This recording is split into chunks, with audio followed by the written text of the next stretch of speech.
of Medicine. My name is Kerry James, and I'm the president of the university. We're very proud of our inaugural class here in August of 2023. We're the only private, nonprofit medical school in the Caribbean. Our curriculum is squarely focused on education in North America, and we'll have our dean tell us exactly how the curriculum was designed, how it works, and what students should expect. But it's really for physicians by physicians. It's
Good morning, Dr. Mahdi.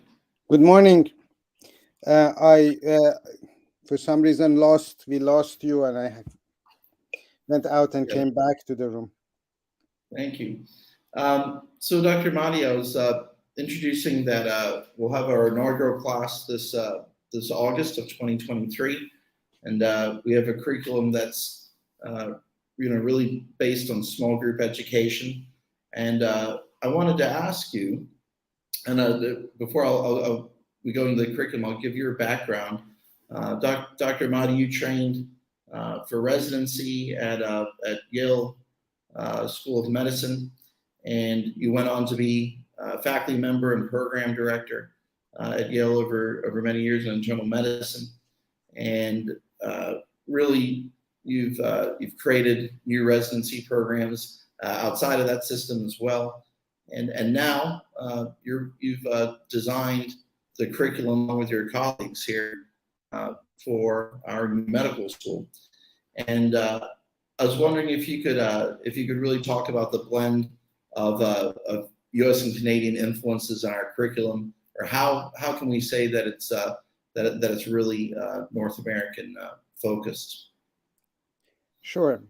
Thank you, Carrie. So, as you all may know, the history of medical education, traditional medical education in North America has been a lecture-based medical education.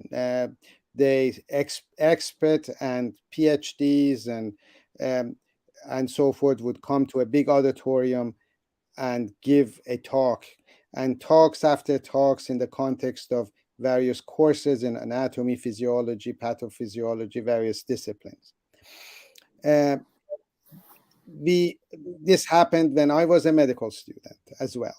And most of us realized that we don't need to be in the auditorium in the classroom. In fact, we had a co-op system when during these lectures, only those few people that had the assignments would show up in the auditorium and will take notes and type up the notes and distribute them.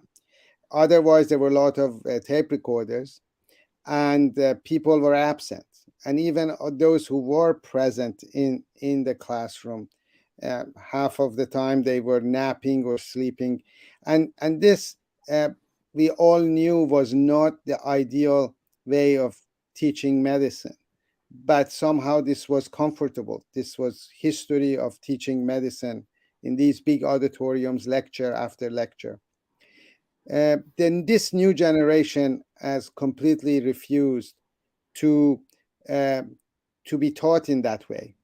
The new approach is student centered, and it's not lecture based, and that's how we do it. That's the influence of today modern North American medical school standards. We take all of those lectures that you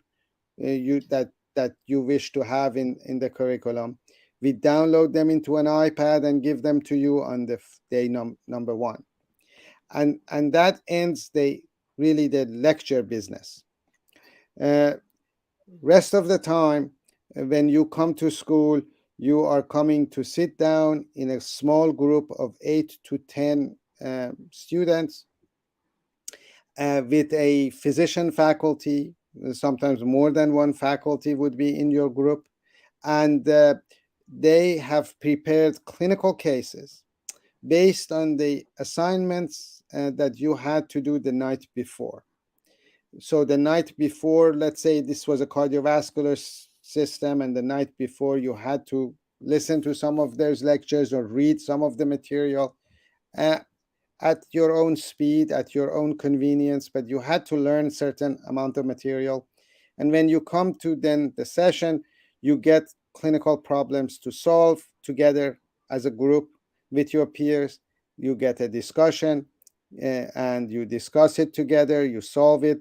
The faculty is sitting there as a guide to make sure that you're going in the right direction. They have essentially a checklist with them, and they are waiting for you to meet every one of those items on that checklist. Those are the learning objectives of the session. And once you have covered them, you're done. And you move to the next clinical case, and then to the next clinical case, until the faculty feels that you have now mastered the material that you had to learn that day. And it follows with standard evaluations, multiple choice questions, USMLE type questions, which you need to get very proficient and good at, because you need that later on as your part of your licensure and licensing exams, in order to get certified and ready for starting a residency training, and of course getting later a license to practice where you want to practice. So the modern approach is not to lecture at you, and this is called by many different names, but most commonly flipped classroom approach. And that is the influence of the modern Canadian and American medical education, and that is what we do.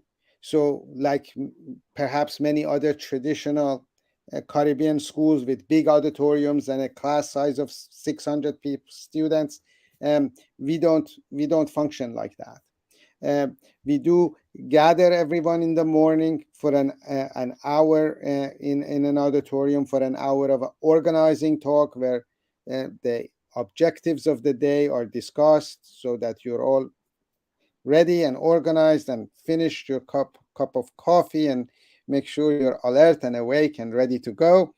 And then we go to our small group sessions. Occasionally in these mornings, not occasionally, I would say almost every week, we have a faculty from Yale or Penn State or Western University School of Medicine or Cornell or um, SUNY downstate, or one of our sort of programs and faculty that are working with us closely, they are there, uh, in the auditorium with us, and they give uh, a brief talk, and then they come to the small group. They rotate between the small groups, so everybody also has the opportunity to interact with the guest faculty from Yale or Cornell, and ask questions or get to know them and their exact area of work. But in general, uh, these traveling faculty from elite medical schools are to really a way of enriching the curriculum. And this is the perhaps the second way that this North American um, organization of medical education has influenced our curriculum. Here in United States, when, for example, a faculty is given the responsibility for organizing a cardiovascular module for medical students, he or she will go out and invite a lot of different cardiologists to come and participate in the module. Somebody who does ischemic heart disease, somebody who works on the particular area on coronary artery disease. So they come and they all participate. You have a number of guests that participate in various weeks of that module, and that's what we have also. We have similarly a number of, for example, very well-known cardiologists for our cardiovascular module. Two from Yale, I believe, one from SUNY downstate, and one from uh, uh, George Washington School of Medicine, where they come and uh, and talk to you not only about their area of expertise, but they also bring their approach to that particular module from their medical school. And that enriches our curriculum. That's a significant influence. We have a critical mass of these uh, well-known elite faculty that are there to spend time with you. And uh, and so the entire curriculum is organized around these uh, flipped classroom approach and small uh, uh, groups that do problem-based learning, PBL. So that's really, in summary, what is waiting for you at the Canadian School of Medicine. That's fascinating about bringing in all the medical dignitaries and always having them on campus. I know they were influential on how we created our curriculum, and frankly have made it very similar to their home schools as well. I guess I understand it. So you have the dignitaries that come in, but then for your faculty member that's with you every day, that physician stays with you, as I understand it, all morning for your case discussion. They go with you to see if it's standardized patients, if it's anatomy lab, if it's simulation. They're with you in the afternoon. And the faculty member actually follows the student semester to semester to semester right up until the start of clinicals. Is that a fair description? Absolutely. I mean, if I had it my way, I would send that faculty home with you. But yeah, they do. They do follow you throughout the day. They go over your problems, your questions. They organize you for the studies of the evening, and give you clarity on what you have to do to be ready for the next morning. Our faculty is very excited and enthusiastic about this. They are taking ownerships of the small group. They want to discuss with their small group the ideas about names and identity of the group, and color, favorite color, and it's part of being a team. Some of them like Harry Potter ideas and names, to put to use for their groups. And you will see, as a student, they will discuss all of that with you during the orientation. They will build a strong team. That team competes with the other teams, of course, for various academic awards, as well as uh, sports activities and other activities on campus. So, we hope that it's really a very exciting and interesting part of your life during the first 2 year in the basic science campus. Uh, these faculty and their small groups are really a ideal vehicle for you to master the basic sciences for the passing of USMLE Step 1. That's great. I wanted to ask you about clinical integration from day one. I guess that could mean different things at, to different schools. I know that our community medicine module is going to be an important part of our education here. But it's not just about getting out into the community clinically, but can you take us through the experiences that people have on campus, even from day one? Of course. What we have prepared is this clinical integration from day one, and organized it in a very specific way. So let me address it from the perspective of the curriculum, and then also pragmatically what happens to you as a student. So from the perspective of the curriculum, every topic is approached clinically. So for example, if we want to teach you about the anatomy of the uh, arm, uh, we are going to present you with a patient who had an accident and presents to the emergency room with a sort of dropped wrist, or with a particular dysfunction of some of his fingers. And we are asking you then, what happened? What do you think has happened? Where is the fracture? Which bone is fractured? Which nerve has been damaged? It forces you to now go back, look up the material if you have not studied it the night before, even with your group, and start searching and looking. Okay, how does this problem happen? What bone, which bone in the arm should be would have been broken, and which nerve would have been damaged for this clinical presentation to occur? So you eventually get to the answer of which bone and which nerve is traveling along which bone, um, but you arrive there from a clinical standpoint. So we start with clinical problem, and then we teach you the anatomy, physiology, and so forth. The second way is that right from the very first week, you are assigned to a panel of patients. So initially, these are cyber patients. We have a virtual reality, a virtual simulation program called Cyber Patient that allows you to have a number of patients to manage, and so your knowledge base is limited, but that's okay.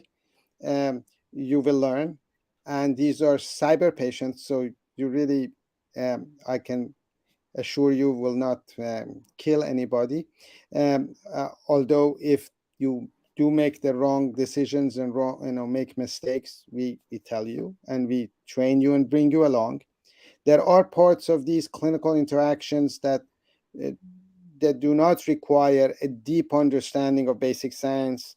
Um, for example, learning how to do a smoking cessation counseling, or weight management, or nutritional counseling. There are a lot of the pieces of the bedside approach, clinical approach, that can be done in the very beginning of the year, and we do that for you.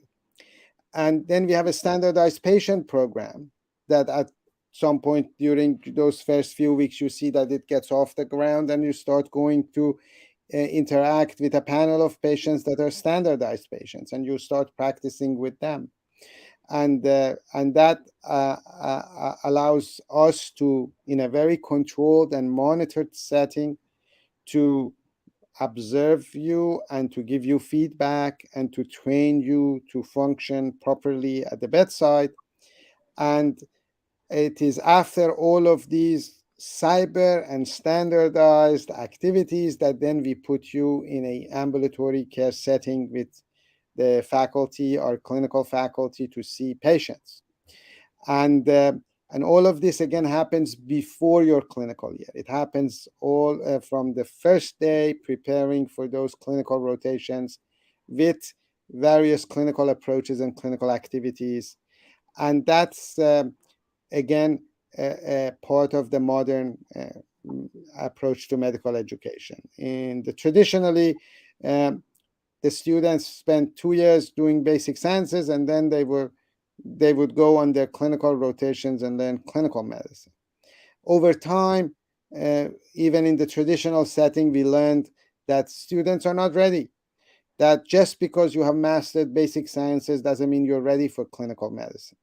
And so everybody started developing a bridge between the two and have something called Introduction to Clinical Medicine, which we do have. We just have it much earlier on. And trying to prepare the students through that bridge to do clinical medicine.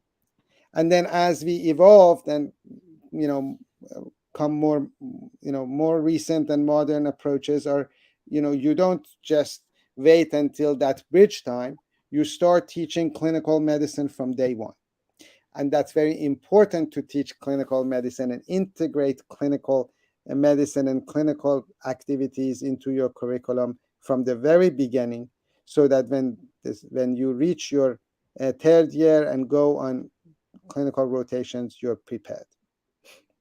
So it's interesting. So you're getting your students ready to shine clinically, to really make the best out of their clinical education experience in years 3 and 4. So they've had that exposure.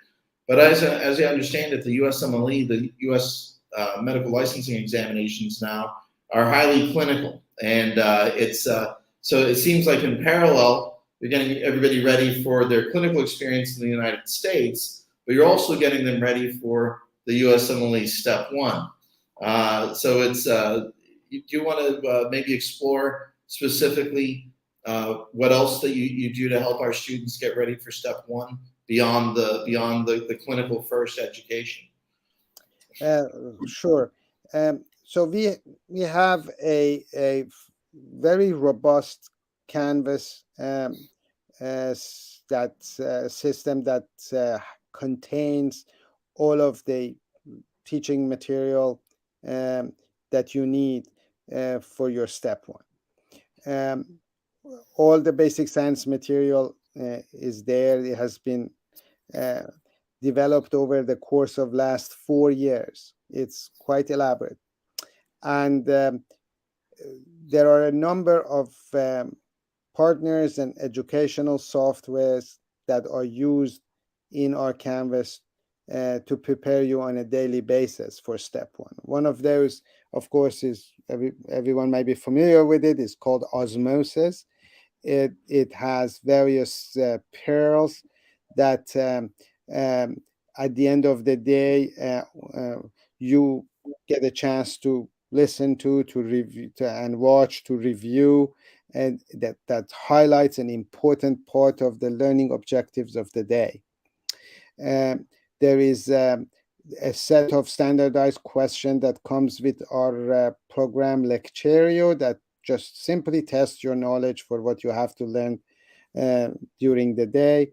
And then we have a program called TrueLearn, which is essentially a very large USMLE question bank with massive capacity for analysis and feedback. And we use also the TrueLearn on a daily basis, weekly basis, certainly at the end of the module, to organize your end of module exams. And these are all, again, standardized USMLE questions to prepare you. So you're being prepared for the USMLE Step 1 exam, again, from day one. But as we get closer to the time that you have to take the exam, the part of the second year, last couple of months, there is also an intense USMLE review course that we give you as, again, part of the preparation, so that we can focus on your individual needs as well. So during the first 2 years, we have, through this ability that we have in analysis of your educational activity, we have uh, gained quite a bit of insight into your strengths and weaknesses. We know, for example, that you need, for example, to work harder on the cardiovascular section, and you don't need to work so hard at the, say, respiratory and renal section because you're very good at those areas. So then when it comes to those review times, we focus for you as an individual on the areas that you previously showed a little bit of weakness and need uh, to study more and learn the material better, so that by the time we're done with you and send you to the USMLE Step 1 exam, we believe that you are fully prepared, and that you will have a very high chance of passing the exam. Our goal is to have, of course, 100% board pass rate. So, but that's the goal of the curriculum from day one. That's incredible.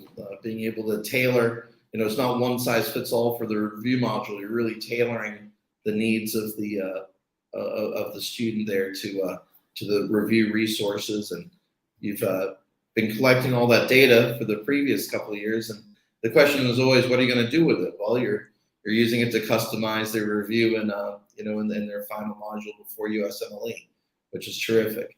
I wanted to take a question from the audience just about clinicals. Dr. Amadi, what's the strategy here that we're pursuing with clinicals? I know that as we have our upcoming accreditation announcements, we'll also then be making announcements about our first clinical campus, which is going to be on the West Coast. I don't know how much I'm allowed to tip your hand there, but I know you have a clinical strategy looking at several great systems, several great regions of North America. Yes, I mean, our plan and what so far we have negotiated is a clinical campus in California, both North and South California, with a number of hospitals, all of whom have a ACGME approved residencies. It's very important for the students to do all of their core rotations at a hospital where there is ACGME approved residency program in that area, in the area of the core rotation. So if they are doing internal medicine in a hospital, that hospital should have an ACGME approved internal medicine residency training program, and so forth and so on. So that's what we have for the North and South California. We are working to and negotiated also the same for Florida and for Connecticut. We will have one on the Canadian side also for those students of ours who are Canadian citizens and would like to be there and be closer to home. Now, in terms of finalizing those agreements, we have finalized them, but we will announce them after announcing our accreditation. And I have good news on accreditation front. We have selected 2 accreditation organizations, IAAR and ACCM. Those 2 who are they're recognized by the World Federation of Medical Education, WFME, have been our accreditors, and IAAR is announcing their decision today with us. We are going to be able to later on today announce that decision, and by June 23rd, we hope to announce the second accreditation with the ACCM as well. So we're very excited. We have been really reviewed in the last few months in depth by these international organizations, and they have been great partners with us. And it's now time to start announcing the results of all this good work and partnership with them. So later on today, I will be able to give you the formal announcement with the IAAR, and hopefully by 23rd, we will have the results with ACCM. Now, Dr. Ahmadi, as I understand it, the faculty admissions committee has been reviewing applications already. The first day of classes is August 14th. I think you have an orientation on the 12th of August, white coat on August 13th, so it's coming right up. But they're reviewing applications, and they're ready to admit their first students here once we hear back from the last of the two accreditors. So I guess we're about 7 days away here from our acceptances going out.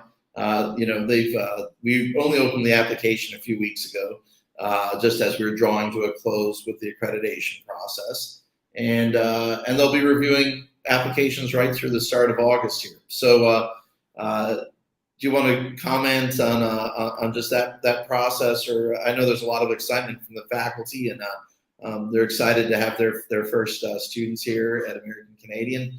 So, any comments or pearls of wisdom there? Well, of course, I hear about the admission decisions once admission committee announces them and sends them to me. We will send them out, as you said, starting June 23rd. I have been impressed by the number of applications that we have got so far, and the ones that we have sent for interview by the admission committee.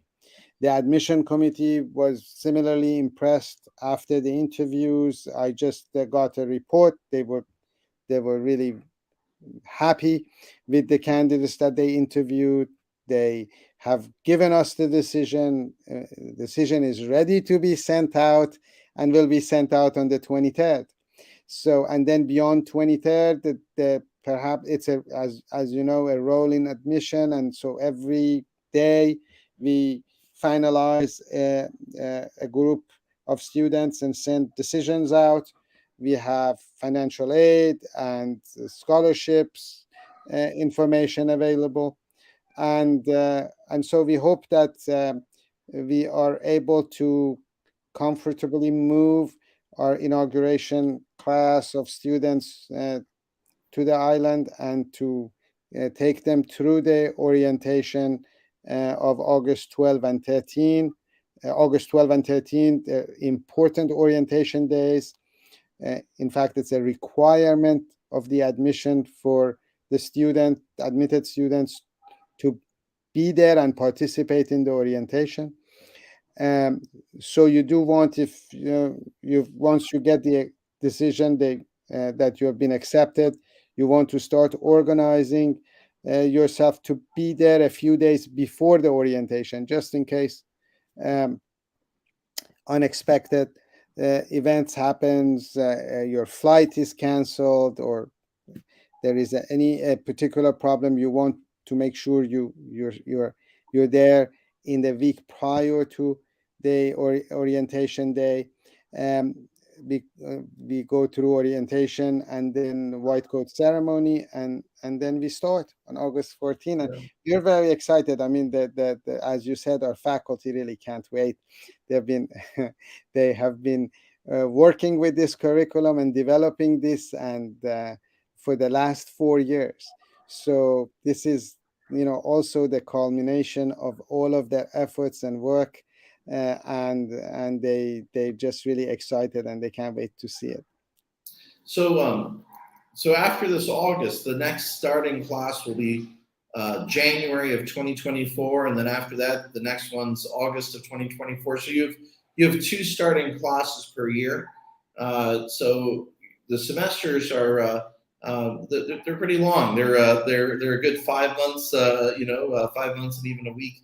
And a week long. There's a break in the summer and a break in December. But certainly, the school's very focused on education. Our students are certainly have a lot of weeks of contact in the curriculum. I think that's of note.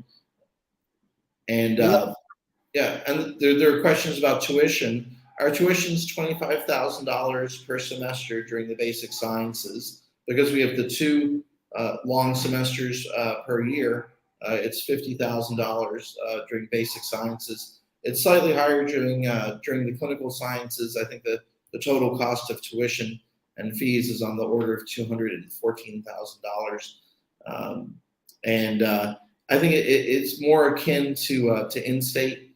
What's typical for in-state tuition in the U.S. Certainly, it's higher than what you typically pay in Canada, where it's fully or almost fully publicly subsidized, and certainly much less than out-of-state tuition or private schools in the U.S. are really, I think, what's typical for many of the private schools here, internationally.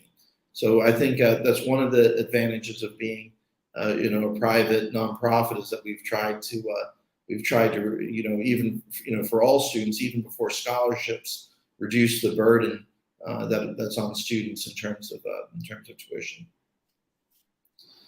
Some of our other questions, again, a couple more just about the admissions process, but you can apply by sending us a student copy of your MCAS application.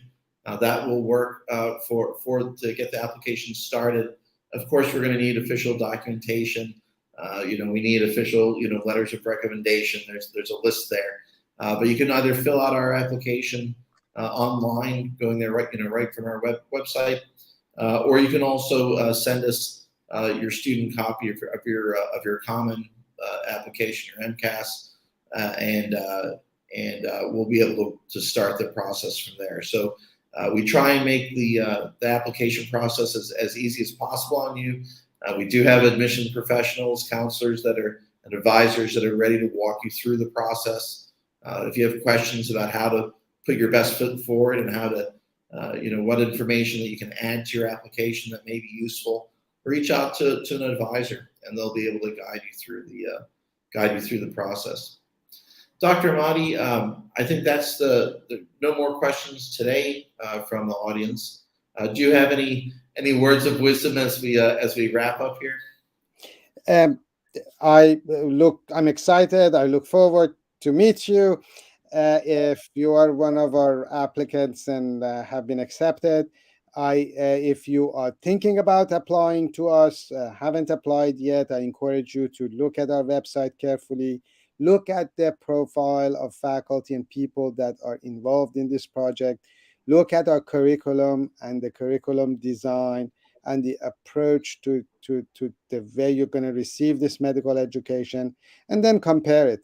Compare it to the other medical schools in North America. Compare it to international medical schools that you have been considering, and it's important to make the right decision, the decision that is right for you.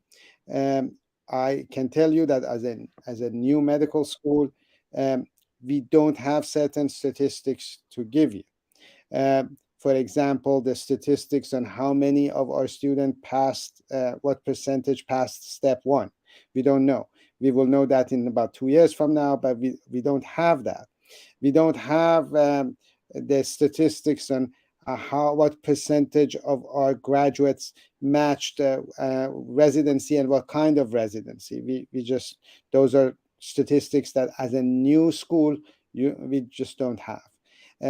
But you can look at our design and the people who are involved and the quality standards of medical education, and make a wise decision. See if this is the right program for you or not. We are very proud of the program that we have created here, and we hope to see you and be part of your medical education. Dr. Ahmadi, you reminded me, we have a terrific independent board of trustees. It includes, former CEOs of Royal College of Canada, current deans, former deans of U.S. and Canadian medical schools. There's really a number of dignitaries in there. There's an ambassador. I believe we have a chaplain from one of the Ivy League schools on there. So it's really a very diverse group. And I think it speaks to the seriousness of the program that you've designed. When you look at the people who are here to really provide the governance of the university, I think it really speaks to the seriousness of that. And I just want to say, I hope that people come and visit.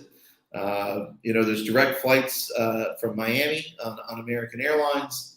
There's daily connecting flights from other islands in the Caribbean as well that are easy to connect to through the U.S. and Canada. But flying through Miami directly is probably the easiest. But come visit campus. Let us know. Call us.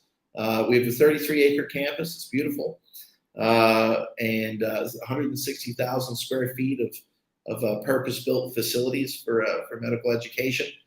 So it's we're certainly proud of what we've put together, whether it's the curriculum, whether it's our governance, whether it's the physical facilities, that you'll call home for most of your days.